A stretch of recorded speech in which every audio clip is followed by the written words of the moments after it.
Kamu buat apa tu, Damak? Damak? Ya, ya. Kamu buat apa?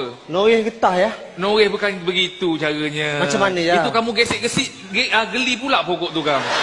Oh, rasanya dah habis noreh lah ya. Ayah rasa ayah dah tua dah, Mak. Kenapa Sebab ya? ayah dah turis-turis tadi, ayah baru sedar. Rupanya tiang lampu ayah. Alah.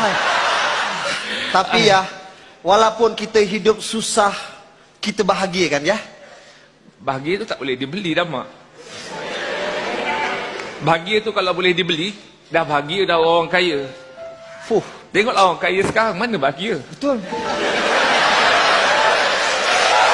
It's always hurry up and wait for your big break to come around. But if I crack the code a little late, I'm supposed to blame my age and not this town. Yeah, that don't make no sense to me. 'Cause if time